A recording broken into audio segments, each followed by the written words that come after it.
your career goals. Yeah. And there's a number of different ways that negative thoughts play a role in interfering in our career. One is that, you know, there's the critical thoughts that we couldn't get a job like this, or nobody would want us to hire us for this, or if we're trying to do a creative project, you know, sitting and looking at a blank computer screen trying to write a new book, and we're thinking, you know, you've got nothing to say. I'm familiar with Nobody those. wants to hear what you have to say, you know, but you better get it done, and you better do it right, and all those kinds of thoughts, all of which interfere. But then there's also, once we do start to see some success at work, there's often a behavior of withholding that sets in. And again, it feels like a protective sort of stance, like we were talking about withholding in relationships, but it happens in work too, where you sort of hold back, because you feel like if you give everything, you're going to be drained or something, or you're not going to have any of you left, or, you know, something like that. And particularly when you had a parent that was hungry toward you, or that sopped up your achievements and made them their own. You know, you drew a little picture, they showed all their friends what a great artist you were or something, and then you feel pretty petrified to draw another picture, because what if it's not as good as the first? You know, or there's also a tendency to want to hold back because that parent's kind of feeding off your accomplishments. So there's withholding. There's also children who've received a lot of buildup as a child, like, you know, they were the greatest artist in the world, or they were the perfect this. And in that, there's a lot of vanity that gets developed. So where they're not getting real emotional sustenance, but they're getting a buildup instead. And that can make its way felt in work by, you know, a person who gets to a certain position of power feeling like, oh, well, I'm just the best, and I just know everything. And then, you know, So that's like that alienates your employees really well. That's a very abrasive person to work with, someone who's vain and narcissistic. And their performance tends to, they can't dare perform, because if they do something and it isn't great, then, you know, they'll be found out. So, you know, there's sort of also this holding back of actual real performance. And sometimes it happens after somebody gets a particular acknowledgement or reaches a certain benchmark in their career. So you get that job that you always dreamed of. You finally reach that position, which you've been working so hard for, you know, and really striving for. And then there's kind of the, you know, well, wait a minute, I can't do this. And that feeling like you're going to be made a fool of, or that you're going to be a failure, or, you know, which often leads people to start retracting. But women seem to have that more, don't we? I don't know. There was something, a principle that came out in the 60s and 70s called the Peter Principle. It described the phenomenon that we're talking about correctly, but it didn't give the right dynamics. It said that many people, men and women alike, are promoted up to the top levels, but they get a little bit beyond the level of their actual competency, and that's when they fail. But that's not what happens. They didn't get promoted beyond their competency. What happens, they probably achieved a success that was beyond their wildest dreams. In fact, it might have fulfilled a special fantasy that they'd been using all their lives as a source of self-soothing and sustenance. And once you get something in reality, that destroys a fantasy. And so this is what happens in relationships too. Once you get your fantasy person, that destroys a fantasy, and then the reality you withhold from. You withhold from the person. So this is the same thing at work is going on in a relationship. So what happens is, at first there's steps in this regression. At first you feel very excited and acknowledged, but if the acknowledgement is something that you've dreamed of all your life, or it has a lot of personal warmth and appreciation and acknowledgement coming towards you, then you eventually get anxious and you start to withhold the very talents and capabilities that led you to get that job in the first place. Because that dispels the anxiety you have.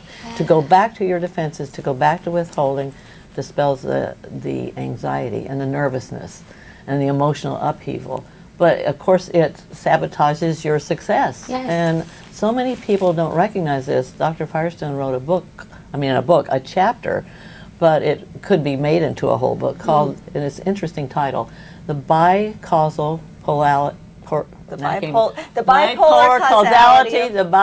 Causality of Regression. Meaning there's two things that can make people regress. Bad things can happen to them, trouble, illness, but the positive things really scare people, and they haven't been explained that much. And I think women feel this, and I think women sometimes feel that they won't be accepted by men in their life if they achieve too much, because, you know, somehow they're not going to be attractive to men anymore, or if they show their intelligence too much. And also, I think there's also real fear for both men and women of achieving more than our parent has. Right, surpassing a parent. And so for a lot of women whose mothers weren't in the workplace, or who didn't achieve that much in the workplace, it can be a real issue to go further than your mother. Even if she felt like she supported it or whatever, there's this guilt in having more than she did, especially a mother maybe who had the ability or the Just didn't dream have the of being a confidence. writer or doing something career-wise, and she gave it all up for you. Yes. For you, so she could have this child, or this family or whatever. And often there's a lot of anger and resentment in those mothers that comes through to their children. And I think that their daughters incorporate a lot of that and take a lot of that on. And so then if they achieve it, there could be a lot of guilt in relation to their mother who never got to do that, never had that opportunity. What about, because I know my thing is, what about when you achieve it and you want the next thing? That's my thing. I'm always like, okay, that's done. Now what next? You're It's hard lucky. for you to sit You're lucky if you're because- still wanting something No, but more. I don't think I enjoy the moment enough. You don't, Oh, you I won't let see. yourself sit and have the enjoyment. There's that I'm driven. like, okay, right. Oh. Yeah, I relate to that one Yeah, too. what is that? She does Let's just that. do another conference next weekend. She does that. Yes, I What really is relate to that? that. Yeah. I think it's hard to just sit with really enjoying your accomplishment and feeling good about yourself. And Yeah. I think there's a lot of guilt in that.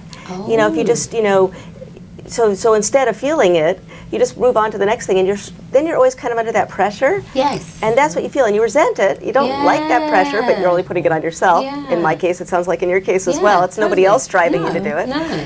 But then there's this continuous kind of feeling like you've got to do more, Yes. and you're not doing enough. Yeah. And that's a really core feeling that comes from somewhere. Yeah. And I think it really has its roots often early in our childhood, Yeah. where we felt like we weren't doing enough or we weren't good enough just the way we were. Yeah. And if you can really learn to sort of accept yourself more, to deal with those early roots of Yes. it, then I think you can sit still for a little longer and at least enjoy the accomplishment. Yeah. You still might want to go on and do another project at some point because that's exciting and new, but you're not driven. You Yeah. can actually sit there and enjoy it for a minute Yeah. instead of running off to the next thing. Yeah. It's true. There are some people, though, that really true. have this natural urge to have what we call personal power. They have a lot of self-assertion and some ambitions, and they really want to try to express their life and themselves in one or two areas. And these are the people who become leaders. In our new book that's coming out, by the way, from a London publisher, Carnac, called The Ethics of Interpersonal Relationships, we have a whole chapter on the ethics of leadership. And also about another chapter on power and the corruption of power that shows Yeah, the so good tell us kinds why of power. politicians lie. Yeah, and Yeah. that shows how destructive power can be and the different forms that it takes. Really? And one form that it takes is sometimes you can see it in the workplace too, is what we call negative power or the victimized position, where people feel like they manipulate other people through weakness. Oh, my employees, my boss just doesn't understand how much hard work I'm doing. Oh, I've got to go do this and that, so I don't have time. Can't he see I have this to do? And instead of, like, if they're dissatisfied with their job situation, instead of taking steps maybe to change it, to get a different job, they prefer to sit there and mull it over and moan and groan about this victimized position. And in another chapter in that book about anger and about how that's different from being victimized, shows that being victimized is just a transformation of direct anger into self-righteous moping and feeling like things are being done to you, rather than being angry naturally at a situation that might be very frustrating.